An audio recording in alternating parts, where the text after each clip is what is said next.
suuradda 111 ee Al-Qari'ah saacadii dhacaysay waxay magac ka wadataa ereyo ku jira aayadda koowaad ee suuradda oo ku soo noqnoqonaya labada aayadood ee xiga waa suurad hore oo Makki ah suuradda Al-Qari'ah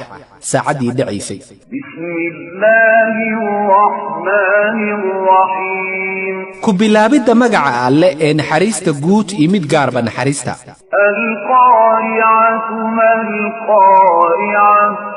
Al-Qari'ah saacadii dhacaysay waa maalinta qiyaamaha maxay tahay saacada dhacaysa wama adraka mal qari'ah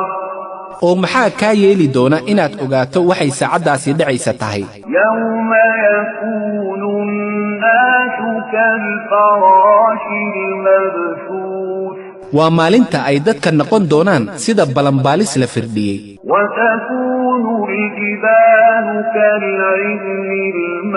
al-manfush oo buruhu ahaan doonaan sida cudbi la dhilay fa amma man thaqulat mawazinu kolka xagga kii isaga miisaankiisa camalada wanaagsan ay ahaan doonaan culays fa huwa fi 'ishatin radiyah wuxuu ku noolaan doonaa nolol barwaaqo iyo farxad leh jannada gudaheed ah wa amma man khaffat mawazinu laakiinse xagga kii isaga miisaankiisa camalada wanaagsan ay ahaan doonaan qafiif fa ummuhu hawiyah